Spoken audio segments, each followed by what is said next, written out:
Good morning, everyone. We're going to go ahead and get started.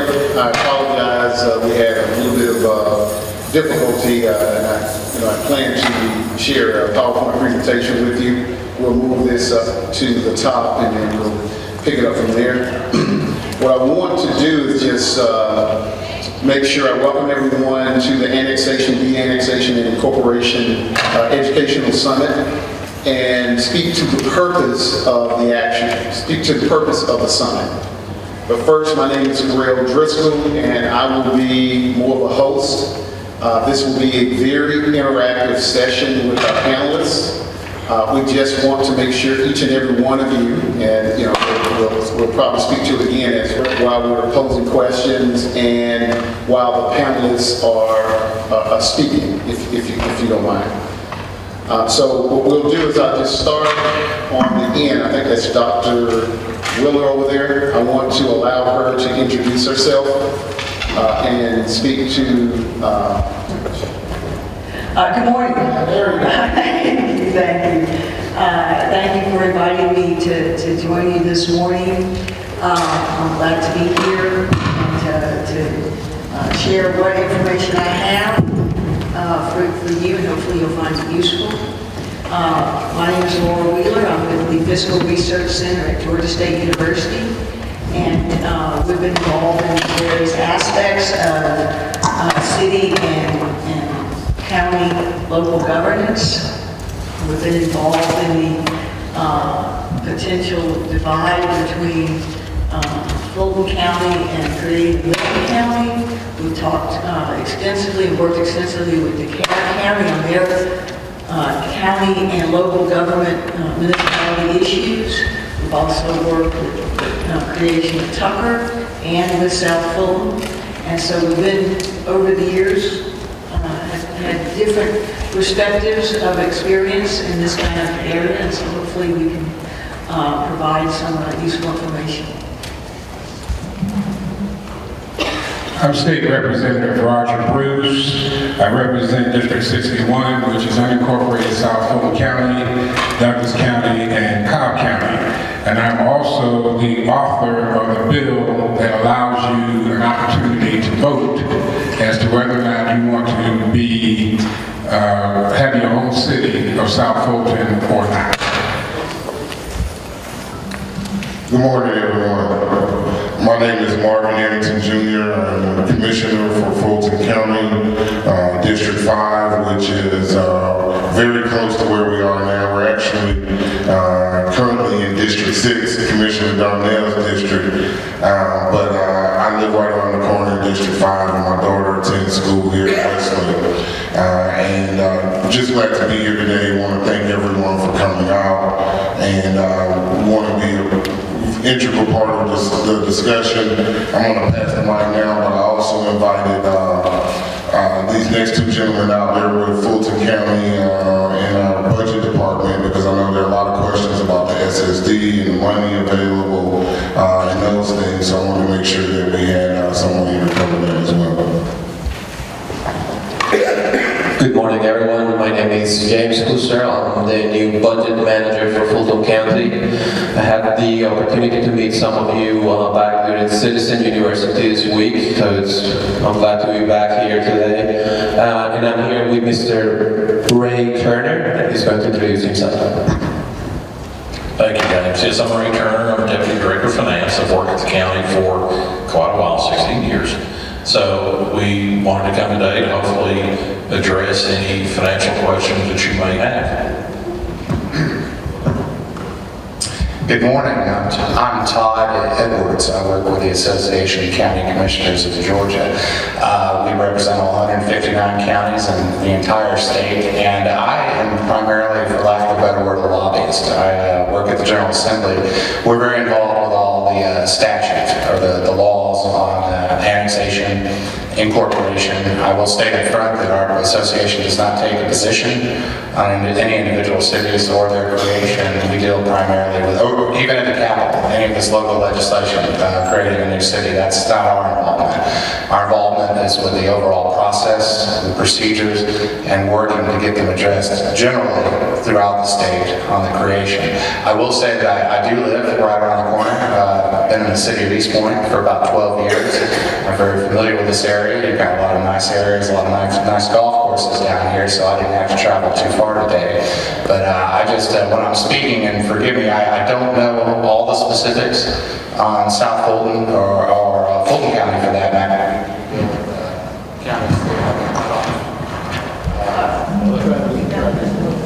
Hello. Okay. We know overall, I've read your charter, the proposed charter, the legislation, that sort of thing, so I'll try to give used to this specific discussion. I appreciate the opportunity of being here, and I hope you find this discussion very informative.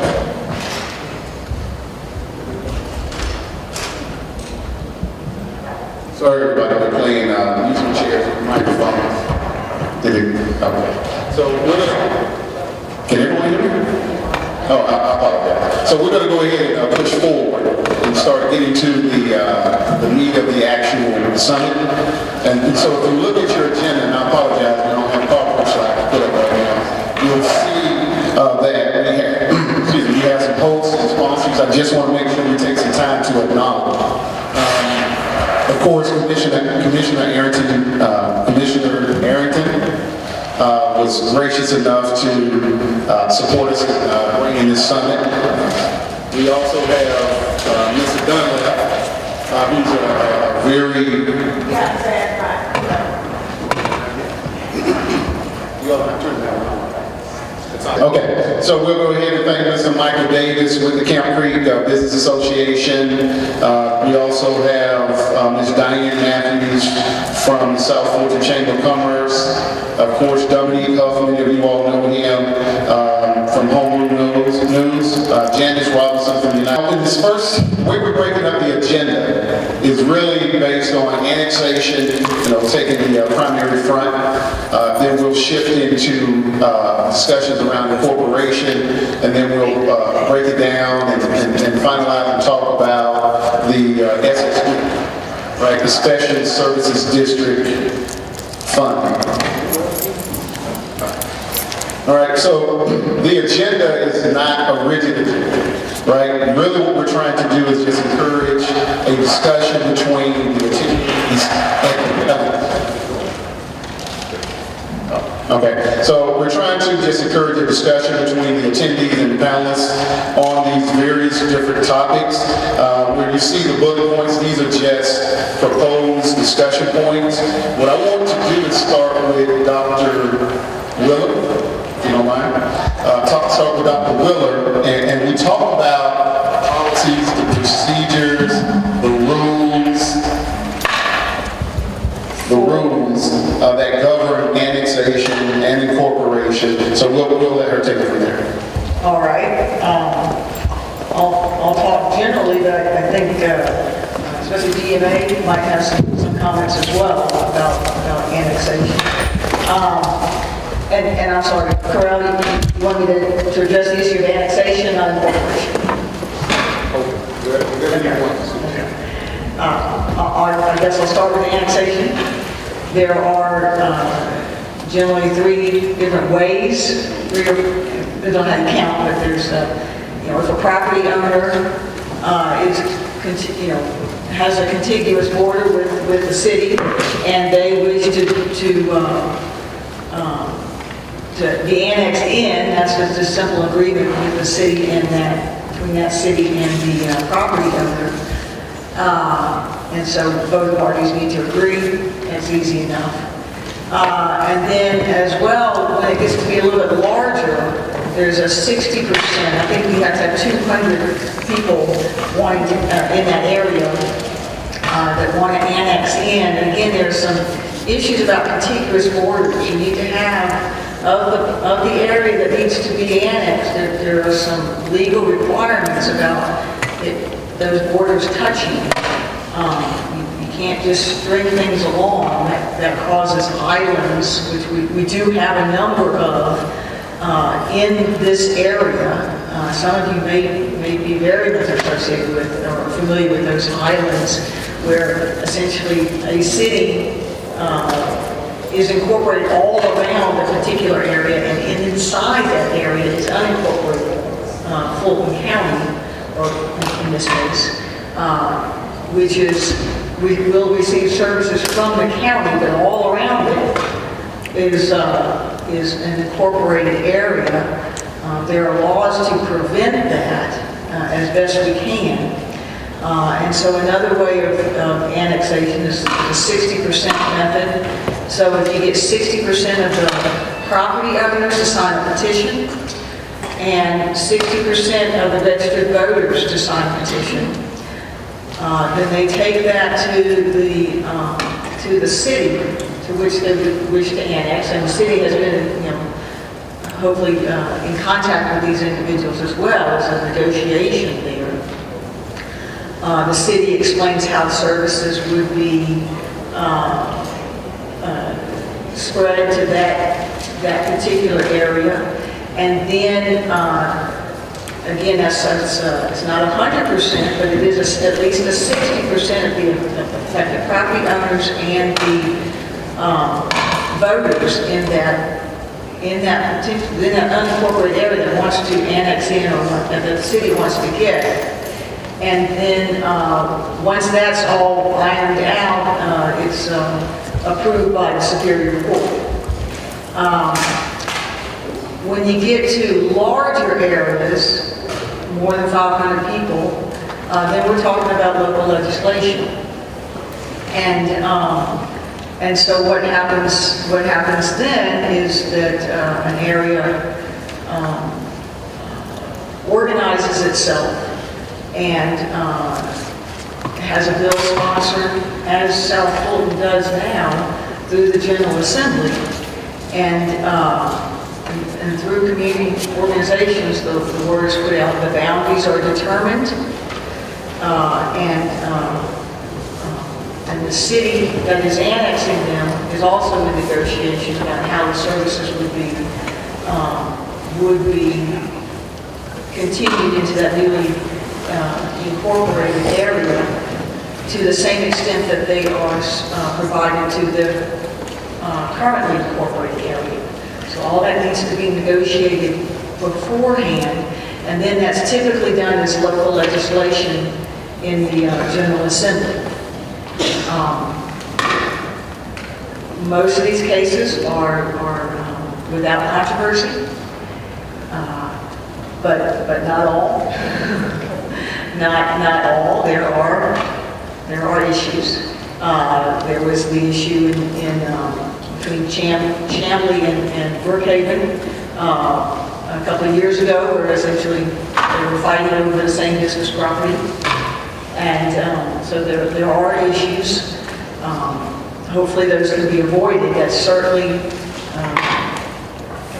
would be the preference, it seems, of the General Assembly members to have less contention in these issues than more. And so those are the general ways in which to annex. I'm not sure what particular points. Do you have anything to add? Yeah, I would just add there are the one that you touched on, Laura, is the General Assembly can do what it chooses as far as annexation. If they get either local or in some cases a general bill through the legislature annexing a property, the General Assembly ultimately controls local governments in Georgia. Cities are not constitutionally established, so at its will they can annex or de-annex. And the other procedure that is not taken advantage of too often is about a decade or so, a little longer ago, the current existing cities have the unilateral authority to annex unincorporated islands. Dr. Wheeler did mention those. They are a service delivery nightmare. Pay attention to them. They will enter this discussion at some point today. They're a challenge, and we agreed with the Municipal Association some time ago it'd be in everybody's best interest for those islands to be incorporated by a city to stop, in our case, Fulton, or county service delivery challenges. And if this city becomes law, it would pose all challenges in providing services to this area. They are far and wide, the majority of annexations annexations are not controversial. Many if not most, are done for legitimate reasons to provide a higher level of services to those that wish to be incorporated, but there's always loopholes, there's always gamesmanship, and there's always challenges when annexation is done for revenue generation purposes rather than to expand services, and that gets us all heated, it creates a lot of challenges, it gets rather costly, and quite frankly, it's ineffective and inefficient government. That's not always the case, but when you see a map that I believe we're going to show here in a little bit, you tell me if what you see has been the natural growth of some of these existing cities, or whether or not a lot of it had to do with revenue generation. And anytime that enters the situation, I believe that's where controversy arises. As a member of the General Assembly, I've been there since 2002. I've yet to see the General Assembly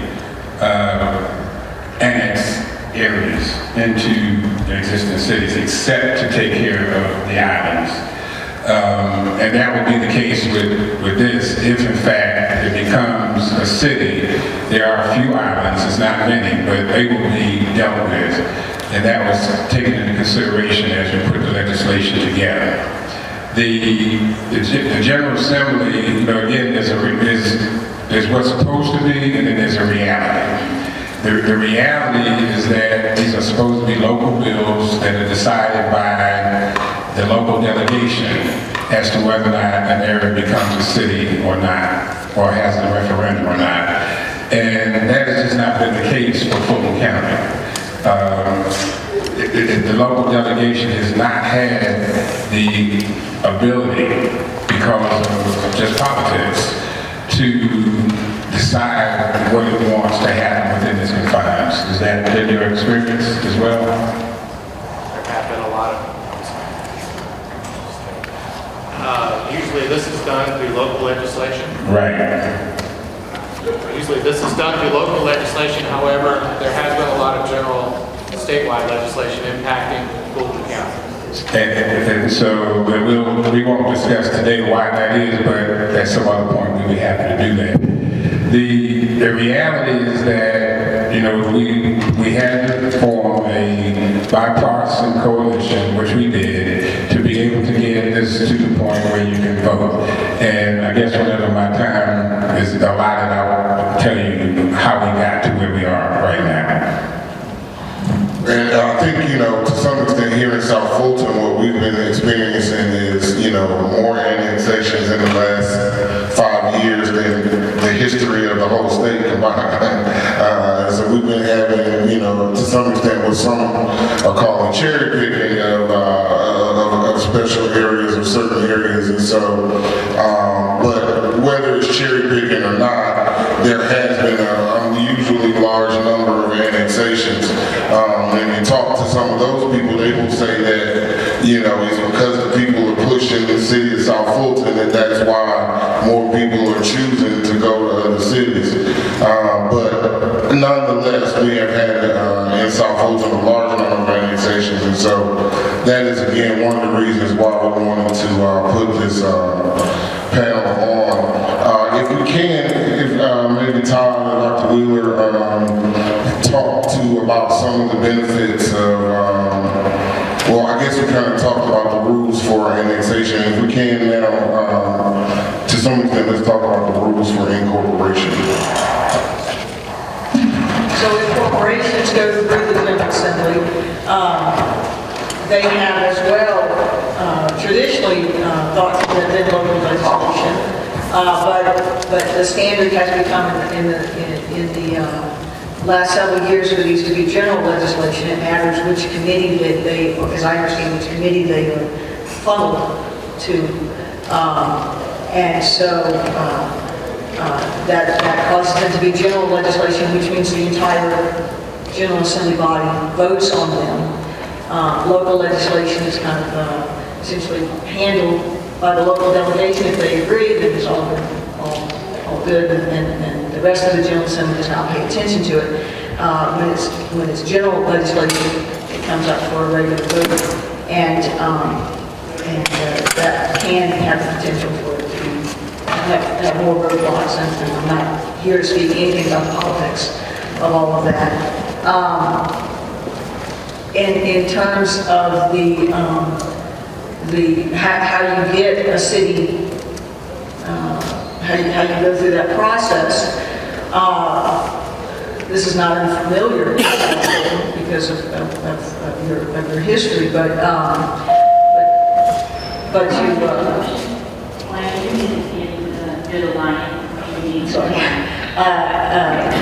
you ask for an incorporation study, which y'all have done, and so your boundaries are well defined. Thank you. Your boundaries are well defined, and so within that, we do a feasibility study to determine the extent to which you're viable operating in South Fulton. It's a very different story because you're already self-funding. The county has kind of walled off your budget already, and so we were able to use a lot of the information from your existing county budget to determine the feasibility, and that was fine. So it's much less of a mystery in terms of South Fulton than it is for some of these other cities that are carved out of the county's unincorporated area. And then that is discussed. There's a 2-year process. Usually you bring it up this first year as you already had your enabling legislation. You've got a feasibility study, and then it can be voted on. As this is signed, and I assume it'll be voted on in a referendum we held in November. And so that you as the proposed residents of that area would have the ability to vote in November as to incorporate or not, and then you're off and running if the vote is favorable. This does go on and off on its own. The actual state law in Georgia is, how would I say, it's very easy if you're going by statute alone, and that's what we all operate under. The General Assembly, particularly the House, the committee of which these bills go through, does have rules, but under state law, all that's required to become a city in Georgia is the average population of at least 200 persons per square mile. This is interesting, it'll only take a second. 60% of the area must be developed for residential, commercial, industrial, recreational, or government purposes. 2. 3, the enabling legislation must spell out the city's charter, of which this recent bill did. And the incorporating legislation may provide for a transition period for up to 24 months before the city is actually assuming services are effective. So that means you establish the city, but you give 2 years for a waiting period as such to transfer services from the county to the city. The only other provisions in state law are what may come up here that cities and counties must seat in Fulton County would be $100 per acre for fire stations. And that was the Dunwoody bill that came in after your North cities. That's right. And $5,000 each per fire station, pennies on the dollars. That's quite a bargain. And then you have to provide 3 services as a city. We call these enumerated powers in the Constitution. But there's 3 services, whether it be law enforcement, fire, solid waste, water. There's 12, some argue 14. But those are the services, but there's no measure to what extent those services must be provided. So some cities, of course, will have fire, police. The more labor-intensive or capital-intensive, more expensive services. Some will have simply just planning and zoning and code enforcement and maybe recreation, right? And so there is a whole spectrum of services that can be provided. Only 3 must be provided as a minimum, to meet the minimum requirement. Then if you don't provide these other services, you would be in negotiation with the county about the provision of police services and fire services so that you would not necessarily be without those, but you could, after negotiations with the county, contract with the county to receive those services from them. Yeah, the Constitution, the aspect, the portion of it that I just stated does not allow counties to provide these enumerated services within a city without an intergovernmental agreement. So if the city is formed and it chooses not to provide fire, police, etc., you're going to have to enter into an intergovernmental agreement either with the county or whatever city will provide those services within the city's boundaries. Laura did mention some of the new cities that have been proposed will take it easy. I mean, I'll just state out front, they're going to take planning and zoning, building codes, and then solid waste, of which they'll contract out to a third party. That hasn't been done traditionally in Fulton County with the creation of new cities, and I would say to the city's credit, they've taken on the majority of services in this case, and I'm sure we'll get to that later. They're already paying for them through the special service district, so there's not going to be too many surprises, not too many new revenues needed. It's the nuances in between that y'all, if the city is formed with the city council, those elected will have to decide, but the revenue to provide these services is already being generated in what we call a special service district in South Fulton County, so that's good, positive on, you know, on the asset in terms of not having any surprises or additional revenue needed. I think that concludes. There are 3 procedures that Laura did mention, but keep note, this is not in statute, this is in rule only, which can be changed, broken, or altered at any time by the General Assembly, particularly the House Governmental Affairs Committee. That is the 2-year process where you introduce a bill in 1 year and it's voted on in the next. That's only a rule. The referendum process by which those in the proposed new city would get to vote on it, that's only a rule. And the feasibility study, which is currently limited to only the revenues generated within the city and whether or not they could pay for anticipated services. Again, those are what you hear talk most about. Those are only in-house rule. Statewide, that creates a challenge. Here it hasn't. So I'll just keep my conversation limited to. All right, if I may, before we move forward, if you want to ask questions, we need for you to come down to the mic. We're limiting your questions to 1 question at a time, if you don't mind.